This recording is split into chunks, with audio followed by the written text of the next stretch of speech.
అందరికీ నమస్కారం. నా పేరు Vasu. Welcome to the Lambodar astrology. మనం ఈరోజు డిస్కస్ చేసే టాపిక్ వచ్చేసి మేషరాశి వారికి మాస ఫలితాలు అండి. నెలవారీ ఫలితాలను చూద్దాం. మేషరాశి వారికి ఎలా ఉండబోతుందో.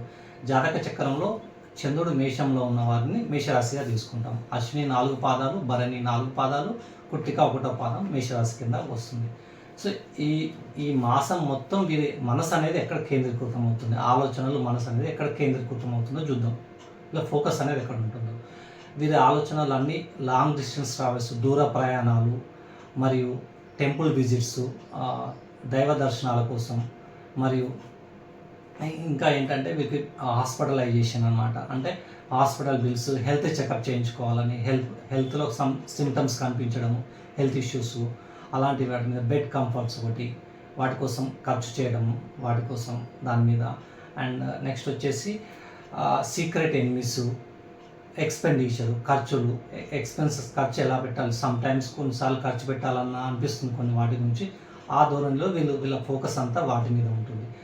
సో ఈ మంత్ మొత్తం వచ్చేసి వీళ్ళకి ప్లానెట్స్ పొజిషన్ ఎలా ఉందో చూద్దాం. సెకండ్ పాయింట్, ఈ ప్లానెట్స్ పొజిషన్ ఎలా ఉంది అంటే పాజిటివ్ మాట్లాడుకుందాం. వీరికి లాభస్థానంలో 11వ స్థానంలో రాహు ఉన్నారు. మేషరాశి వారికి బలంగా సపోర్ట్ చేయడానికి ఉన్నారు. లాభాన్ని తీసుకొస్తున్నారు, మంచిగానే లాభాన్ని తీసుకొస్తున్నారు, ఇబ్బంది ఏం లేదు. సో మిగతా ప్లానెట్స్ అని తటస్థంగా కేతువు. మిగతా సాఫ్ట్వేర్ రంగంలో ఉన్న వారికి 5వ స్థానంలో యోగకారకంగా ఉన్నాడు కేతువు. మిగతా సెక్టార్లో ఉన్న వారికి న్యూట్రల్గా ఉన్నాడు కేతువు. సో మిగతా అన్ని ప్లానెట్స్ వచ్చి వీరికి నెగిటివ్గానే ఉన్నాయి. సో ప్లానెట్ వైజ్ చూద్దాం మనం. బుధ గ్రహం 9వ స్థానంలో యోగకారకంగా ఉంది 11వ తారీఖు వరకు, ఏప్రిల్ 11వ తారీఖు వరకు. తర్వాత మళ్ళీ వచ్చి మీనంలో అవయోగకారకంగా పడుతుంది. సార్ బుధుడు వెళ్ళిపోతున్నాడు 11వ తారీఖు తర్వాత. నెక్స్ట్ శని ఏళ్ళనాటి శనిలో ఉన్నాడు. విపరీత వ్యధ ఏర్పడడం వల్ల తానిచ్చే చెడు ఫలితాలను ఇవ్వకుండా ఆగిపోతున్నాడు. ఎప్పటి వరకు? జూన్ వరకు. సో అతను న్యూట్రల్గానే ఉండిపోయాడు శని భగవానుడు కూడా. సో బుధ భగవానుడు నెగిటివ్నే ఇస్తున్నాడు 12వ స్థానంలో కూర్చొని. కుజ భగవానుడు రాష్ట్రాధిపతి అయిన కుజుడు వెళ్ళి 12వ స్థానంలో కూర్చున్నాడు. అతను యోగకారకంగా లేడు, అది కూడా మైనస్ అయిపోయింది. నెక్స్ట్ వచ్చేసి సూర్య భగవానుడు ఏప్రిల్ 14వ తారీఖు వరకు మీనంలో ఉంటున్నారు. మీనంలో ఉండి అతను కూడా యోగకారకంగా లేరు సూర్య భగవానుడు. తర్వాత మేషంలోకి వెళ్ళి జన్మరాశిలో సూర్యుడు ఉన్నాడు. జన్మరాశిలో సూర్యుడు అనేది హెల్త్ ఇష్యూస్, అంటే బాడీలో హీట్ ఎక్కువ అవడము, so some kind of nature వల్ల హెల్త్ ఇష్యూస్ అనేది తయారవడం. శుక్రుడు వచ్చి వీళ్ళకి యోగకారకంగా ఉన్నాడు 2వ స్థానంలో 14వ తారీఖు వరకు, ఏప్రిల్ 14 వరకు మేషంలో. తర్వాత వచ్చేసి మీ వృషభంలోకి వెళ్తున్నాడు 2వ స్థానంలో. 2 స్థానాలు కూడా యోగకారకంగానే ఉన్నాయి శుక్రుడికి. కాకపోతే వీళ్ళ 2వ స్థానంలో వెళ్ళేసి వీరికి ఫుడ్ హ్యాబిట్స్ అన్నమాట. మంచి టేస్టీ ఫుడ్ తినాలని ఎక్కువ డిజైర్స్, కోరికను ఎక్కువ పెంచేసి టేస్టీ ఫుడ్స్ కోసం వెళ్ళడము. సూర్యుడు జన్మరాశిలో ఉండి తన యొక్క హెల్త్ ప్రాబ్లమ్స్ అన్నమాట. జన్మరాశిలో హీట్ ఎక్కువైపోవడం, ఆ టేస్టీ ఫుడ్స్ ఎక్కువ, అంటే కావాల్సిన దానికంటే ఎక్కువ తీసుకోవడం వల్ల కూడా హెల్త్ అనేది డ్యామేజ్ అవ్వడానికి అవకాశం ఉంది. సో ఆ parameter. So all planets position అర్థమైపోయింది. నెక్స్ట్ వచ్చేసి థర్డ్ పాయింట్. సో సమరీ ఏంటి, మనకి ఏం తెలుస్తుంది, అవుట్కమ్ ఏమొస్తుంది మేషరాశి వారికి. ముఖ్యంగా వచ్చేసి 6వ స్థానాధిపతి అయిన బుధుడు వెళ్ళి 12వ స్థానంలో కూర్చున్నాడు. 12వ స్థానంలో కూర్చోవడం ఏమంటారంటే ఆస్ట్రాలజీ పరంగా దుస్థానాధిపతి దుస్థానంలో ఉండటం అంటారు. దానికి ఒక పెద్ద కాన్సెప్ట్ ఉంది వేరే, దాని యొక్క రిజల్ట్ ఏదో డిస్కస్ చేద్దాం. వీళ్ళు వెళ్ళి గొడవల్లో ఇరుక్కోవడము, 6వ స్థానాధిపతి 12వ స్థానంలో ఉంటే గొడవలు, కేసులు, పోలీస్ కేసులో ఇరుక్కోవడము, ఖర్చులు అతిగా చేయడం ఖర్చులు. ఇంకోటి అనారోగ్యం వల్ల హాస్పిటలైజేషన్ అవ్వడము, beds, so some hospital bills expenditure చేయడము, ఇవన్నీ కారకులు. అంతేకాదు 6వ స్థానాధిపతి 6వ భావాన్ని ఎలా చూస్తారంటే అరిషడ్ వర్గాలు, అంటే క్రామ మత మోహాలు ఇలా ఉంటాయి. ఇవన్నీ వీటికి ఎక్కడ ఉంటాయంటే 6వ స్థానంలో ఉంటాయి. సో వీళ్ళ కోరికలను కానీ, వీళ్ళకి జలసి అంటే ఎదుటి వాళ్ళతో కంపేర్ చేసుకోవడం, యుగోకి ఫీల్ అవ్వడం, ఆ విధమైన కారణాల వల్ల వీళ్ళు వెళ్ళి ఇరుక్కుంటారు అన్నమాట గొడవల్లో. సో అదొకటి. సో ఆ పారామీటర్లో జాగ్రత్త తీసుకోవాలి, హెల్త్ జాగ్రత్త తీసుకోవాలి. అండ్ ఎక్స్పెండిచర్ విషయంలో విపరీతంగా పెడతారు. లీగల్ ఇష్యూస్, ఎవరైనా లీగల్ ఇష్యూస్ కానీ కోర్టు కేసులు ఉన్నవారు వాయిదా వేసుకోవడం మంచిది. తొందరపడి క్లోజ్ చేయడానికి ట్రై చేయకూడదు మేషరాశి వారు. నెక్స్ట్ వచ్చేసి 8వ స్థానాధిపతి రాష్ట్రాధిపతి అయిన కుజుడు 12వ స్థానంలో కూర్చున్నాడు. సో కూర్చుంటే ఏమవుతుంది, 8వ స్థానాధిపతి ఈయన కూడా దుస్థానాధిపతి దుస్థానంలో ఉన్నాడు. ఆల్ ఆఫ్ సడన్ లాసెస్ అన్నమాట. మనీ విపరీతంగా ఖర్చు అయిపోవడం.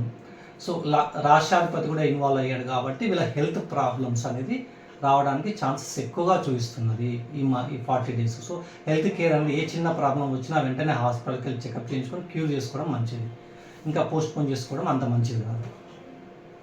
ఇదైతే సో వీళ్ళు ఎందుకు ఇలా అవుతుంది అంటే వీళ్ళు స్వతహాగా వెళ్ళి వీళ్ళు స్వతహాగానే గొడవలు పెట్టుకోవడం, స్వతహాగానే వీళ్ళు ఇన్వాల్వ్ అవ్వడం, ఎక్స్పెండిచర్ చేసుకోవడం అనేది జరుగుతుంది. ఇది కాదు, ఎవరో వచ్చి వీళ్ళని ఏం చేయరండి. వీళ్ళు స్వతహాగానే వీళ్ళు వెళ్ళి ఇరుక్కుంటారు వాటిల్లో. బయట వాళ్ళు ఎవరు వీళ్ళని లాగరు, వీళ్ళే ఇరుక్కుంటారు వీళ్ళు స్వతహాగా. ఇంకా వచ్చేసి ఈ పారామీటర్లో జాగ్రత్తగా ఉండడం మంచిది.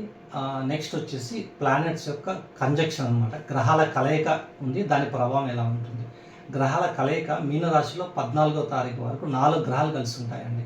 4 గ్రహాలు కలిసి ఉండడం వల్ల వీరికి ఏమవుతుందంటే అందులో ఎవరెవరు ఉంటారంటే శని కుజులు, కుజశనుల కలయిక ఏంటంటే స్టబ్బర్ నేచరు, మొండితత్వాన్ని విపరీతంగా పెంచుతుంది. ఎవరు ఏం చెప్పినా వినరు అనమాట. ఒక డీల్కి వెళ్ళారు నెగోసియేషన్ కోసము, నా ఒప్పందాలు ఇవి, నా ప్లానింగ్స్ ఇవి, నేను అన్న వాటి కండిషన్స్కి ఒప్పుకుంటే నీకు ఒక 1000 రూపీస్కి డీల్ ఒప్పుకుంటే, ఎగ్జాంపుల్ 1000 కావచ్చు, 1 lakh కావచ్చు, 1 కోటి కావచ్చు, ఎంతైనా కావచ్చు. సో 99 ఒప్పుకొని ఒక్క కండిషన్కి ఒప్పుకోకపోతే ఆ డీల్ క్యాన్సిల్ చేసుకుని ఇంకో రూట్లో వెళ్ళి ఆ 1000 వీళ్ళకి వచ్చే ఇన్వెస్ట్మెంట్ 1000తో కాకుండా ఒక ₹1,00,000 ఖర్చు పెట్టడానికైనా, ఒకటికి 10 ఇంతలు 100 ఇంతలు ఖర్చు పెట్టడానికైనా వెనకాడరు. సో పంతము ఇంపార్టెంటే, పంతాన్ని ఫాలో అవ్వండి. ఇన్ కేసు డీల్ కాకపోతే పోస్ట్పోన్ చేసుకోండి ఒక 40 డేస్, తర్వాత డీల్ అనేది అదే ఆటోమేటిక్గా సెట్ అవుతుంది. అంతేగాని పంతానికి పోయి విపరీతమైన ఖర్చు పెట్టడం అలాంటివి చేయకండి. ఆ విషయాలు ముఖ్యంగా. సో మొండితనం అనేది విపరీతంగా ఉంటుంది. ఎక్కడ ఉంటుంది? ఖర్చు పెట్టే స్థానంలోనే ఉంటుంది విపరీతంగా. నేను అన్నది అంతే, అదే 5 పైసలు కావాలి నాకు, ఇంకా వేరేది ఏమొద్దు అన్నట్టు ఆ కైండ్ ఆఫ్ నేచర్ ఉంటుంది. నెక్స్ట్ వచ్చేసి సూర్య శనుల కలయిక. బాసెస్ సపోర్ట్ కోల్పోతారు, గౌరవ పైనుంచి హయ్యర్ అథారిటీ నుంచి ఎప్పటి వరకు కోల్పోతారు? ఏప్రిల్ 14 వరకు మీన రాశిలో ఉంటారు సూర్యుడు. సో అంతవరకు బాసెస్ సపోర్ట్ కోల్పోతారు. ఆ తర్వాత బాసెస్ సపోర్ట్ వస్తుంది. గ్రౌండ్ టీం నుంచి కూడా వచ్చే సపోర్టు కోల్పోతారు వీళ్ళు. 2 రకాలుగా కోల్పోతారు సపోర్ట్, పైనుంచి గ్రౌండ్ లెవెల్ టీం నుంచి. తర్వాత 14 తర్వాత బాసెస్ నుంచి హైయర్ అథారిటీ సపోర్ట్ వస్తుంది. అప్పుడు మీరు టీంని హ్యాండిల్ చేయడానికి ట్రై చేయండి, టీం సపోర్ట్ లేకుండా. అంతవరకు టీంతో 1కి 4 సార్లు చెప్పుకుంటూ వెళ్ళండి, అంతేగాని ఆర్గ్యుమెంట్స్ పెంచుకొని గొడవలు పెంచుకొని తెగేదాకా లాక్కండి, అయిపోతుంది. నెక్స్ట్ ఇక ఆ కంజక్షన్ కూడా గ్రహాల కలిగ దృష్టులు. గురు భగవానుడు రాహు భగవాను చూస్తున్నారు కాబట్టి కొంతవరకు బ్యాలెన్స్ అవుతుంది. కానీ గురు భగవానుడు అవయోగ కారకంగానే ఉన్నారు వీరికి. సో అంత ఫ్రూట్ఫుల్నెస్ ఇవ్వదన్నమాట. శని మీనంలో ఉన్న శని ఎలా అంటే విపరీత స్థానంలో ఉండడం వల్ల ఏలినాటి శని ఫలితాన్ని ఇవ్వరు. మరియు శుక్ర భగవాను చూస్తున్నారు. విపరీతంగా కోరికని, ఏదైనా టేస్టీ ఫుడ్ తినాలనే కోరికలు విపరీతంగా పెరిగి హెల్త్ ఖరాబ్ చేసుకోవడానికి అవకాశం ఉన్నాయి.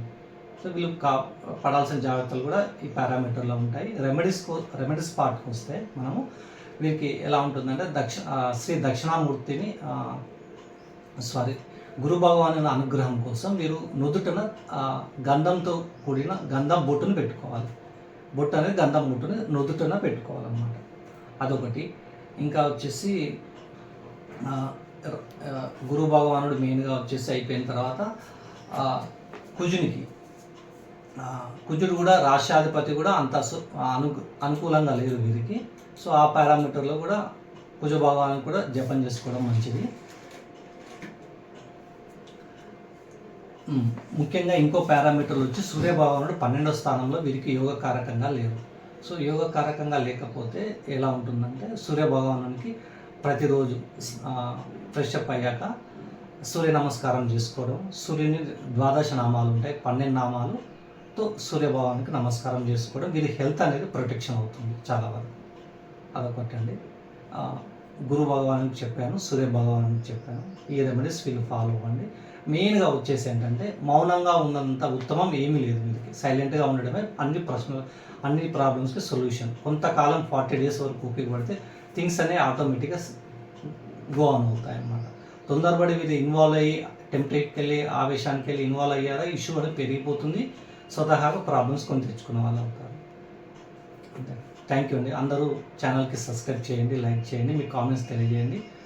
నాకు మోటివేషన్ అవుతుంది ఇంకా నెక్స్ట్ వీడియోస్ చేయడానికి. థ్యాంక్ యూ అండి. నమస్కారం.